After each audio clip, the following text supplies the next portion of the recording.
Teenage and child prostitution, a social problem which has been swept under the carpet by South African authorities and its existence denied, is a reality which is on the increase. We took a hidden camera onto the streets of Hillbrow. Can you get in the car and talk to her? Instead of talking outside because we are attracting attention. Well... As you can, she's just got pink on and I'm half naked already. We noticed. That's why we stopped. So, Are there any really young girls here? Like could we have a 17? chat inside the car? So how old are you? Me? Would you really like to know? I'm 21. And you are 17? So listen, boys, we're anti business, and you? Well, we're not sure what we want to do yet. We also want to grab a couple of dops or something. So, when we stay, there is a bar. Really? You can get a litre of brandy for 20 rand. Whereabouts is it? You stay around the road. But you must get the other garment. I like group 6. Group? Yes. I like you must swap. When we finish, you must swap. Then now, let's get real here. And I like that. That sounds very interesting. But, I like but the more people, isn't it a bit more expensive? No, that will only be 150 for 2 girls. That's 75 rand each. Our rate is usually 100 rand each. How many girls? 2 girls. You are 2 men. I mean, the whole time you're getting into a guy's car, you don't know if that guy's going to kill you, what he's going to do to you. So he just goes to undo his shoelace down, and you're like, you want to jump out that car. Is he going to get a gun, quickly stick it to your head? What's going to happen? The nicest guys, you think, oh, they are so sweet. No ways. You're sure not cops. Do we look like cops? Anyone can look a cop. Very hard. Can't we jump in and... Yeah, because it's cold, please. We've got a whole lot of shit in the back here. Hey? Let's rather chat a little before we jump in. I know it's cold. Okay. What are the options here? Well, what are you looking for? Then I can tell you the options. Looking to not spend too much money. I know, but what are you looking for? Besides not to spend too much money. Because we love a lot of money. I was afraid of that. Mm-hmm. I was afraid of that. How old are you, if you don't mind me asking? I'm downtown. Very young. Well, I can be as old as you want me to be. Sounds like a strange question, huh? You can think the guys are so nice, like they say, oh, we want you out of this business, come stay by us. You go stay by them, they're still busy picking up other girls, you're just there to do their cooking, and when they want it for free, they're getting it for free. So no girl's going to take that. Most of the girls are wary of that. There's no pretty woman story. It's impossible. So what would it cost for us for the 2 of us for the night? No, we don't go the night. Not the whole night. You mean for a little bit of fun? Yeah. Like 2 hours. 300 negotiable. 300. We've just been to an escort agency where we can sit and have a drink for 300. So go and sit there and have a drink for 300. You can have more with us than a drink. Wow, what happens with you? What can we have? Oh, come on. That's a dumb question. Why is it a dumb question? I'm telling you now. I think I had enough. Well, it was a short time. It was only here. But in that year, it was tough. It was ugly. Being thrown out of cars, guys hitting you, biting you, being verbally abused as well. You're a whore. Sometimes a guy you'll be in a car with him, he says, excuse me, please can't you just wipe off your lipstick so my wife doesn't find any lipstick on my collar. As you turn your head back, dwah, they hit you. And they'll be all calm, fine, have sex with you, everything. In the end, they start. Some don't even want their money back. They just enjoy the abusing a girl. I mean, I don't know, they bastards. When Jean and Adele Duplessis, former owners of a health club in Pretoria, became involved in assisting teenage drug addicts, they discovered the high incidence of child prostitution, a phenomenon directly related to drug abuse. In 1991, they founded the house as a haven for young prostitutes, and since then have worked relentlessly to make teenage prostitution and intravenous drug addiction public.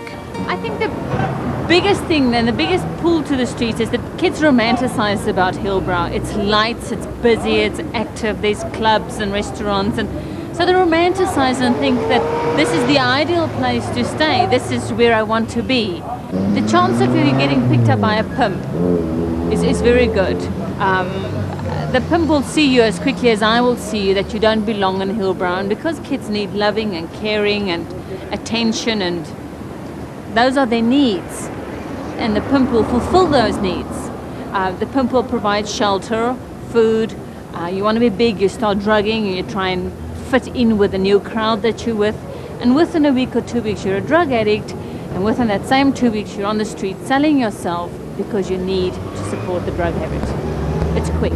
Within 2 weeks you're actually hooked and on the streets. The question is usually, what makes a normal kid be able to go and prostitute? And we've discovered over years now that it's 80% of the time it's a sexually abused child that has disassociated herself from normal sexuality. So for her to come to Hillbrow and prostitute for a living is nothing new. She's been doing it since she was 5. I've got 6 years on the street now. 6 years? Yes. Doing business on the streets? Yes. But you're very young, isn't it? Mm-hmm. You're very young. How old are you now? I'm 18 now. You're 18, makes you 12 years old. Did anybody try to help you? No. No one tried to help me. Why did you leave home? Because I had a fight with my father. Then I came in Hillbrow. You never went back home? No, I never went back at all. And your father, you're still angry at him, or can you now talk? I can't talk with my father anymore because he doesn't want to see me anymore. Why did you fight? He tried to sleep with me, then I just go away at home. I left home because I was working a straight job, but for a month and a half to make 375 Rand commission. So I phoned an agency, I said, can I come work? They said, yeah, I can come work there. I made 200 Rand within 20 minutes. I thought, well, easy money. But you forget about how you're feeling at the time, which lands you up into drugs and alcohol. What happens when people deal with drug addicts and deal with the kids? They see a flippancy. They see a kid having a jaw and having a good time on the streets. But what they don't realize is that becomes a coping mechanism. If that child doesn't laugh about the rapes, about the near ODs, about being beaten up, she doesn't laugh about that. She's got to sit down and cry. And there is no time to cry because the drug need is there. So she doesn't want to cry. If she starts crying, she has to cry about childhood abuse, about everything she's done to her parents, everything her parents have done to her. So she must not cry. That's why she drugs. And people don't understand that almost like a flippancy, and people think they're enjoying the life that they're in. They're not. They're living a life in hell, and I don't wish that to anybody. If you look at the children that we work with, you'll see that they're emotionally dead. There is no emotion except for a drug need, and that's what they're after. Takes away reality. I started when I was at the agency because you go out with a guy who says you want to drink, you start drinking. After work, you go on a jolt because now to forget about all of that, you go start drinking.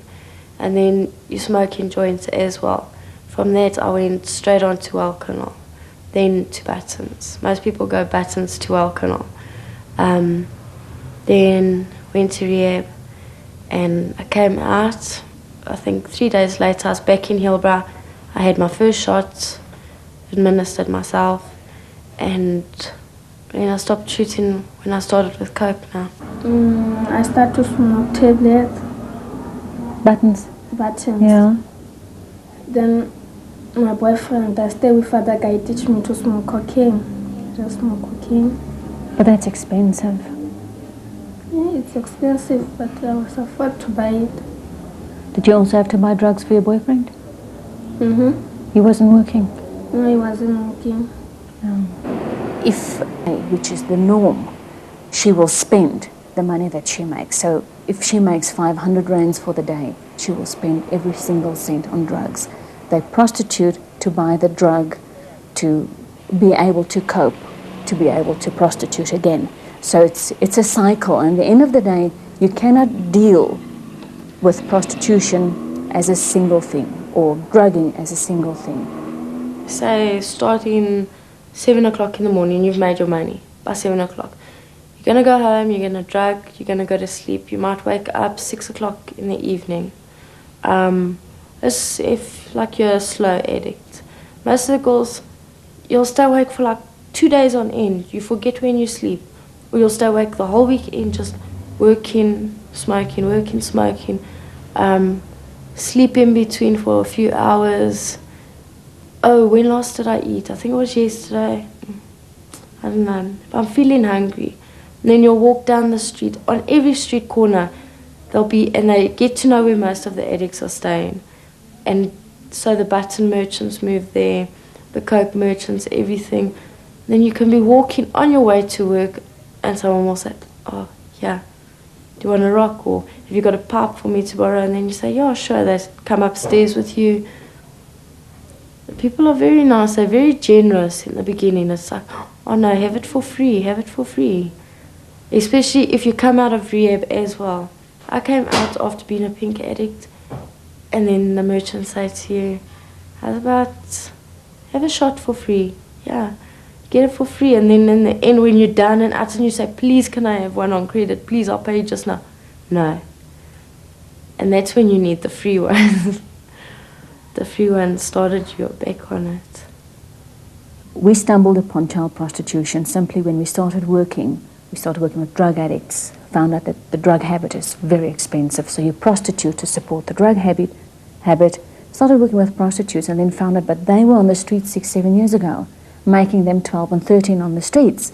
And this is now the older child prostitutes we're talking about. And that immediately brought us to the conclusion that today there must be kids on the streets. And it has taken the house 5 years to establish the fact that child prostitution is real, it exists. And we had a conference in March hosted by HSRC and Department of Welfare, actually for the first time in the history acknowledging, yes, it is something real, it does exist in our country. 4-5 years ago they denied that it does exist. They denied that intravenous drug abuse exists and that teenage and child prostitution exists. That was officially. And now they have reached the stage where, and we want to take some credit for it, for having created this awareness. They are now realizing that it does exist, and they're holding national and international seminars on the problem. But whether they'll come to the party with the goods, we don't know. If we just look at the ratio of child sexual abuse, over 23,000 cases were reported last year, which is presumably about 10% of the reality. We don't have one center, not one therapy center, helping those kids to cope with the sexual abuse. Nothing. And each of those kids are maybe a potential runaway, and they may become a prostitute. And we're not doing anything to prevent the problem from blowing up in our faces. So hopefully, yes, they're going to realize that there's a lot to be done. The house was established with the express purpose of offering a place of refuge to Hillbrow prostitutes, young and old. For a few hours a day, they come here to escape the harsh reality of the streets and cheap hotel rooms. They come to socialize, watch TV, and partake in the endless supplies of coffee and tea.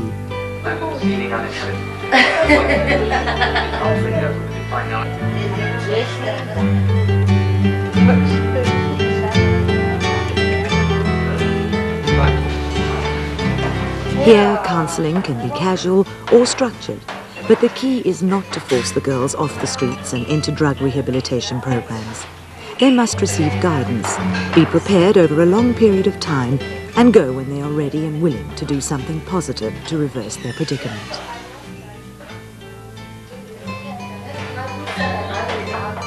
This is the only thing that keeps me out of mischief in Hillbrow, because there's so much. There's a lot of bad things going on in Hillbrow, and I've been part of it for a year, and I've experienced enough and I've learned a lot. Taking it from my point of view, I'm not getting young, I'm getting older, and it's not worth it. It's a dark hole. Painting can help take a girl's mind off her plight or allow her to express her frustration and anger. This is why Adele and Jean encourage the girls to paint on any available space, both in or outside the house. I know quite a few of the people that come visit the place, the girls in the street, and I come here because it's a nice place to be. Maybe because I got out of drugs, I'd like to inspire someone else to do it, or just be around to speak to them. It's like a home. It's just somewhere you feel comfortable. You cannot make them do something. Our first step when we start working with the kids is to try and instill the desire to want to change, because they have lost that desire. They have lost the will to live. They have lost the will to try, and the drug overrides everything. So your first step is instilling the desire to want to change, and from there it's a gradual process, and it can take as much as 2 years before a girl really leaves the gutters behind, and in that time she can die, but there's only so much she can do at a time, and we've got to make peace with that. How are you feeling today, Pauline?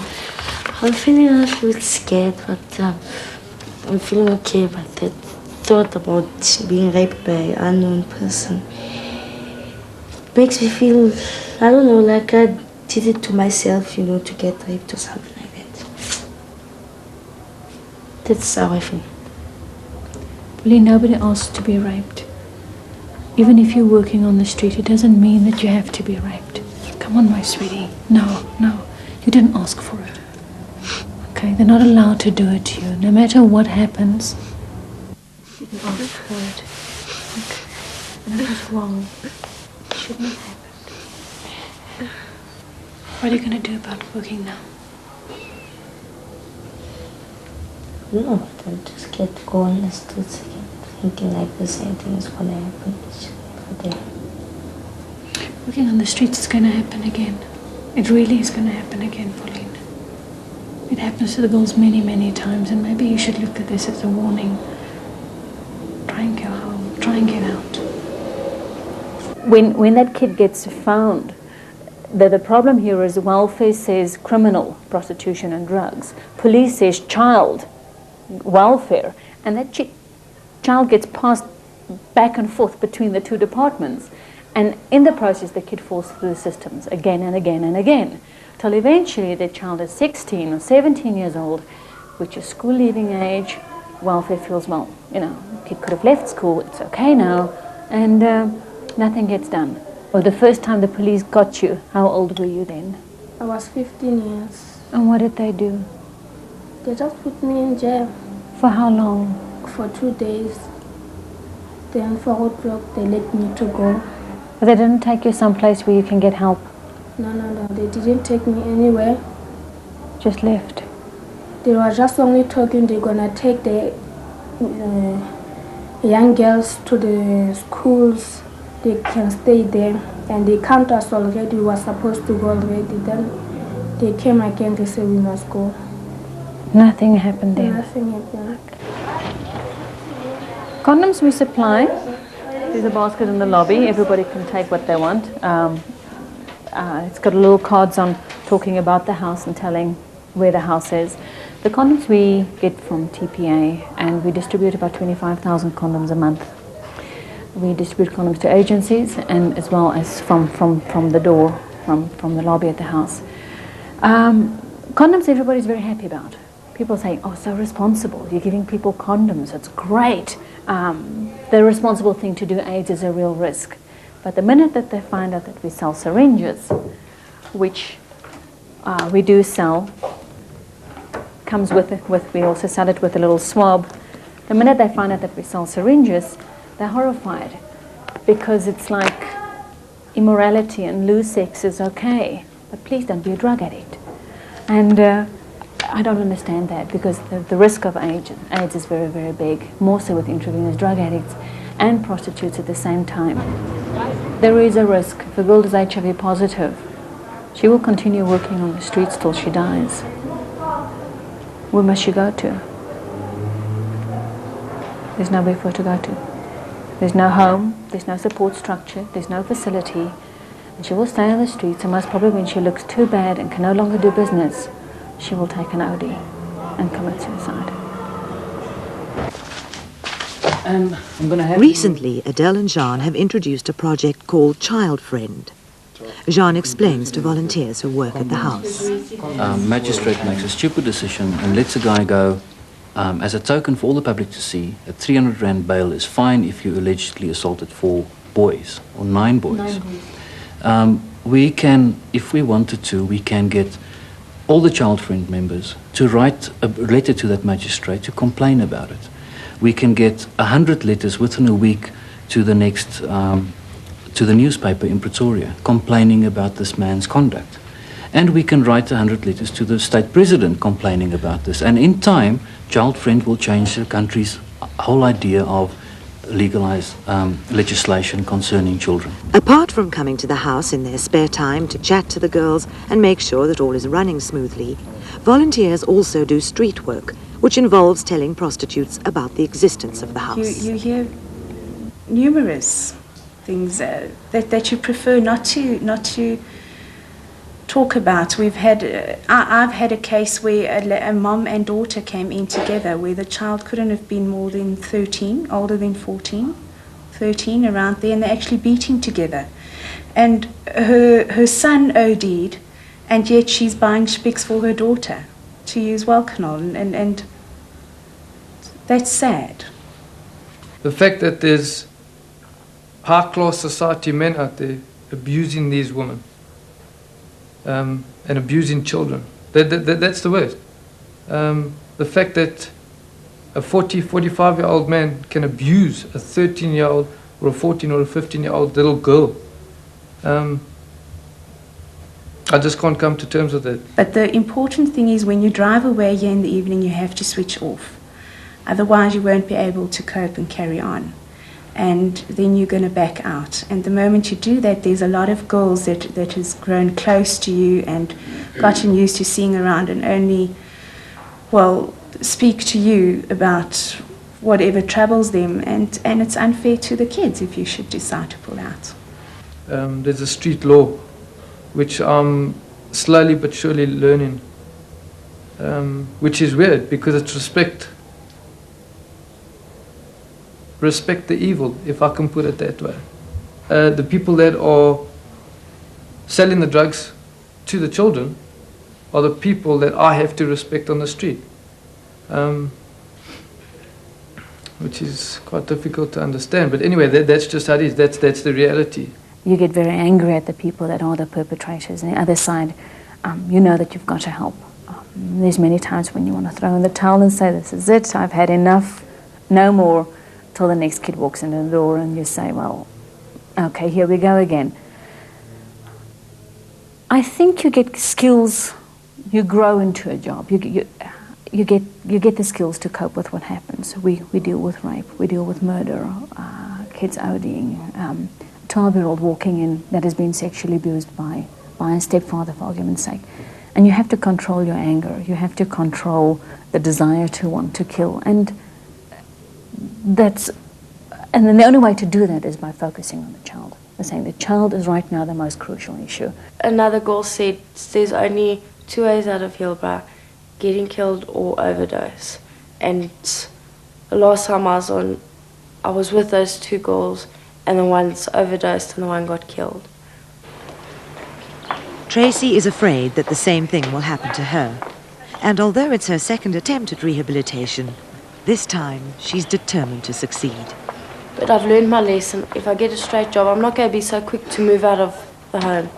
Try get a car first, and then, okay, it might take me 5 years, when if I was doing this business with no drugs in that, could be a year and I'd have it all. But no girl can do it. Nobody can just go into the business, no drugs, nothing. Mentally, emotionally, it's going to hurt you. You'll always remember it. Even if you did it for 2 months, you'll remember what happened.